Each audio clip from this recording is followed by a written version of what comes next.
Alright. The name is Dale, doing the movie reviews for John Wick Chapter 3, Parabellum. Also going to do a quick review of the movie called Dragged Across the Concrete.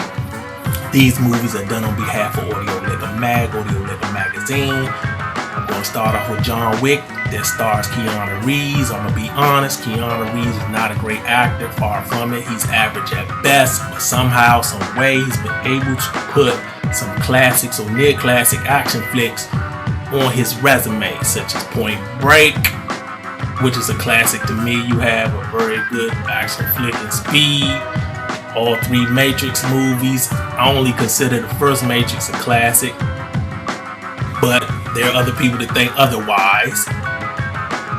They had their moments though. I'm not really a big fan of the second and third Matrix movies, but they have their moments, especially that highway scene in the second movie, I believe. And now you have this John Wick franchise that's elevating each movie, that's getting the following that people are loving. So for those who are not aware or don't know, have seen the two previous John Wick movies, John Wick is a super assassin, and now he's on the run for killing a member of this international assassins guild in a place where he's forbidden to do any work or do any killing in, which is this hotel called the Continental, which is like a safe haven for assassins who come to New York.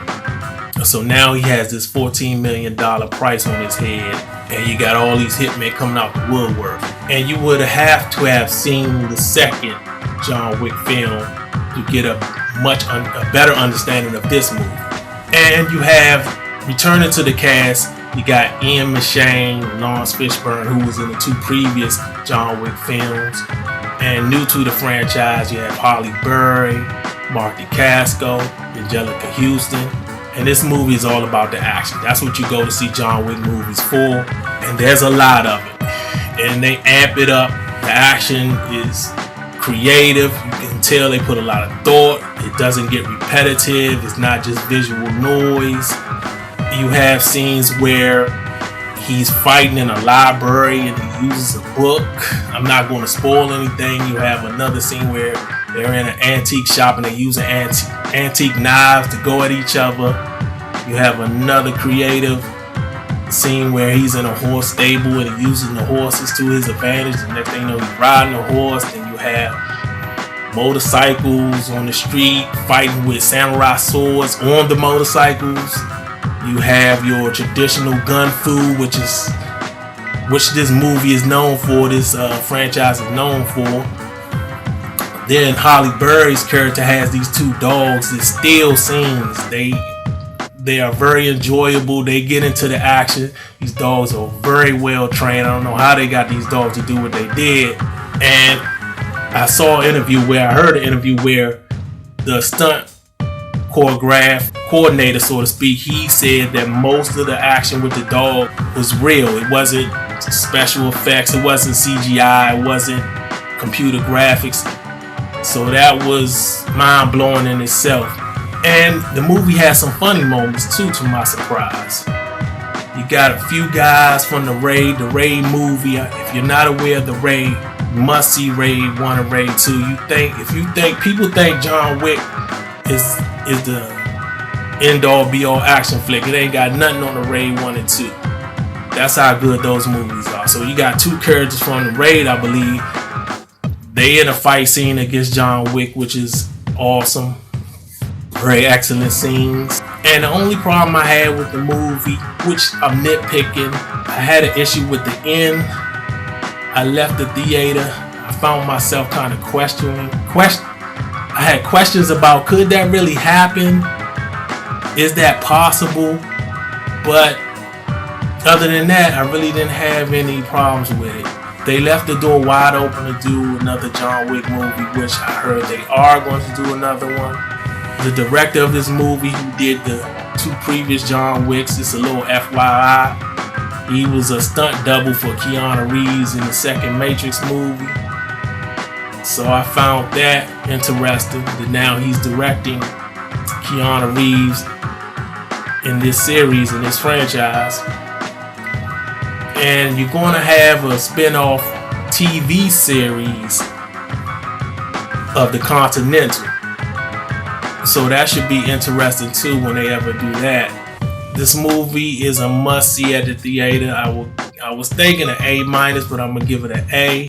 You got people saying that this could be the best trilogy of action flicks. I don't know if I'll go that far. It's up there though. I can understand where they're coming from after seeing all three. Because I was sleeping on the first John Wick movie.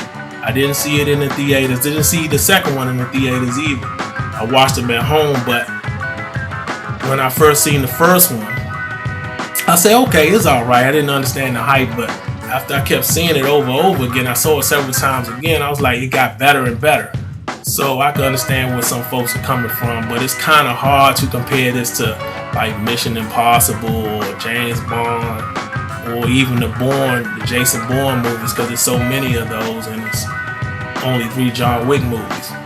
But I will say this, I think these 3 John Wick movies are better than those 3 Matrix movies. I will say that. But anyway, it's an A. I was thinking A-, but I'm gonna give John Wick Chapter 3 Parabellum an A. Go see it at the theater.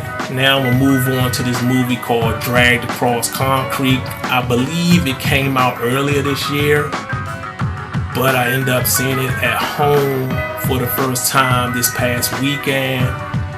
The film is about these 2 overzealous cops who get suspended for using excessive force. And one of the cops are played by Mel Gibson, who's this old, disgruntled cop who doesn't feel appreciated, and his partner is Vince Vaughn. And while they are on suspension, they come across this bank heist, and the bank heist goes wrong for those that are involved in the bank heist. I'm not going to spoil anything. But the movie also, you have this guy named Tory Kittles, and it also has Michael J. White. And this movie reminds me of an old, early Quentin Tarantino film called Reservoir Dogs. It has a little Pulp Fiction in it. Not nearly as good as those movies, but good nonetheless. The director, S. Craig, I believe that's his name.